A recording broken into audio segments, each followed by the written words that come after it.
Karibu kwenye Moyo wa Malezi, ambapo malezi hugusa upendo wa dhati. Moyo wa Malezi tunagusa upendo wa dhati. Leo tutazungumzia vyakula sahihi watoto wanapokuwa likizo. Kipindi hiki watoto wako likizo, nyumba imejaa furaha, ni vicheko, burudani, tabasamu, familia nzima imechangamka kwa sababu watoto wapo nyumbani.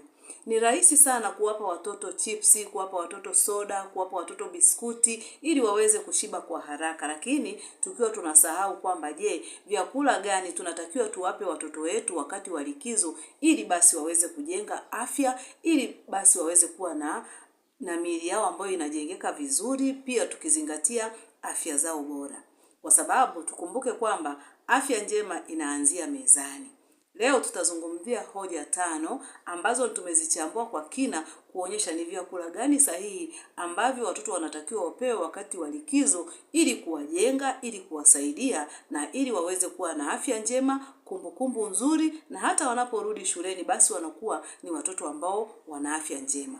Mimi ninaitwa Muhere Madam. Kama haujasubscribe kwenye chaneli yetu ya Moyo wa Malezi, fanya hivyo sasa hivi, kwa sababu tunakuletea maarifa sahihi kabisa kwa ajili ya familia yako na kwa ajili ya jamii nzima. Unaweza ukatupigia simu au ukatuma ujumbe kwa namba 0754579224. Karibu na tuanze. Hoja ya kwanza, tuwape vyakula ambavyo vinajenga afya ya mwili wa mtoto. Vyakula kama mayai, vyakula mtoto anaweza akapata samaki, akapata nyama, akapata vitu ambavyo ni virutubisho, akapata vyakula vya asili kama mihogo, pia akapata labda viazi. Hapo unakuwa umempa mtoto vyakula ambavyo vitamfanya, yani vitajenga mwili wake na pia vitaleta afya ya mwili.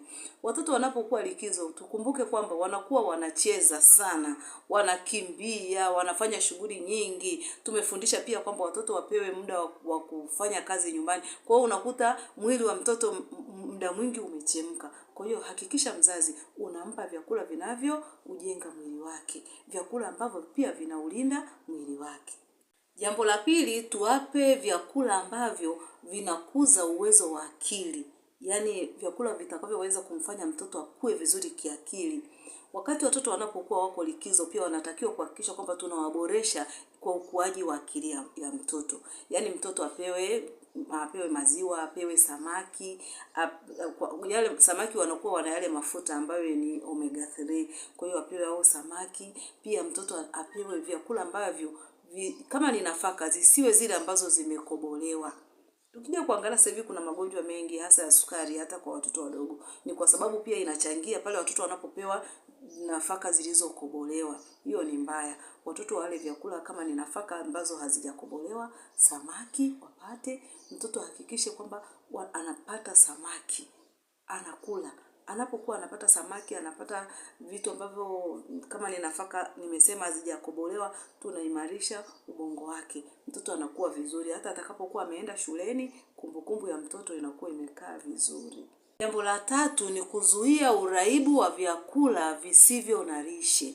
Wakati wa likizo utakuta watoto wanapambana na pipi, biskuti, soda, juisi za viwandani ambazo hazijatengenezwa vizuri, ambazo unakuta wakati mwingine zina makemikali mengi. Watoto wanakuta wanakimbizana na hivyo vitu. Mzazi, hakikisha mfundishe mtoto kula vitu ambavyo vina virutubisho. Hakikisha unamsaidia kabisa kuondokana na hizo tabia, yani asiwe na uraibu wa vitu ambavyo havina lishe. Hakikisha unamsaidia. Unapomsaidia mtoto wako hapo, unakuwa unaujenga mwili wake vizuri, na pia unakuwa unamfundisha tabia nzuri hata anapokuwa mtu mzima. Unamfundisha kula vizuri, unamfundisha kula vitu vyenye lishe. Sio kila kitu kinapaswa kuingia kwenye mdomo. Mfundishe mtoto wako kuhakikisha anakula vitu ambavyo vinaleta lishe na vina maana kwenye mwili wake. Kwa sababu anapoweka tu kwenye mdomo wake kila kitu, maana yake anajifunza pia tabia mbaya hata anapokuwa mtu mzima. Ndio unakuta mtu ananenepa tu kupita kiasi. Mtoto ni mdogo lakini unakuta ni mnene kupita kiasi. Anakuwa na mafuta mengi. Mfundishe mtoto matumizi sahihi ya sukari. Kwa sababu ukija kuangalia sukari ndio chanzo kikubwa cha unene. Ndio chanzo kikubwa pia cha magonjwa mengi. Kwa hiyo wakati wa likizo tuwafundishe watoto kula vizuri na tuwape vyakula ambavyo vina virutubisho. Hoja ya 4, kuimarisha nidhamu na mpangilio wa mtoto kwenye chakula. Tunapokuwa tunamfundisha mtoto nidhamu ya chakula, tunamfundisha pia mpangilio mzuri na tunamfundisha hata nidhamu yake anapokuwa mtu mzima kwenye chakula. Yaani vyakula kama vyakula vinatakiwa viwe na nidhamu ya hali ya juu. Yaani ajue yale nini. Sio anakula kila kitu. Kwa hiyo tunamfundisha mpangilio wakati gani anatakiwa pia ale. Wakati wa likizo, mzazi zingatia sana ratiba ya chakula. Asubuhi ni saa ngapi anatakiwa kupata kifungua kinywa, mchana ni saa ngapi anatakiwa apate chakula cha mchana, na usiku ni chakula gani anatakiwa apate na ni muda gani. Kwa hiyo ukimfundisha mtoto hiyo ratiba na akawa anajua sasa pale vyakula sahihi. Kwa mfano asubuhi amekunywa chai, labda amekunywa chai na karanga, kwa sababu karanga pia zinasaidia sana kwenye masuala ya ufahamu, ubongo wa mtoto zinaimarisha. Asubuhi amekunywa chai labda na karanga, mchana akapata ugali, akapata samaki, akapata na mboga za majani. Usiku akapata matunda na vitu ambavyo ni vyepesi, akalala. Hapo unakuwa umemfundisha mtoto tabia nzuri, atakuwa vizuri. Na matunda anaweza akapata ile usiku matunda na mboga za majani. Na isiwe saa 4, saa 5 huko. Saa 12, saa 1 hapo anapata, na unamfundisha hivyo. Atacheza pale na anapata muda wa kulala. Hapo unakuwa umemfundisha mpangilio sahihi na atakuwa hivyo hivyo atakapokuwa mtu mzima.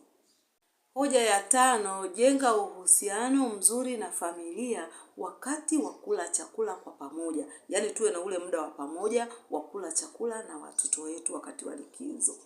Vyakula kuanzia mwanzo kule nimeonyesha ni vyakula gani watoto wanatakiwa wapatiwe wakati wa likizo.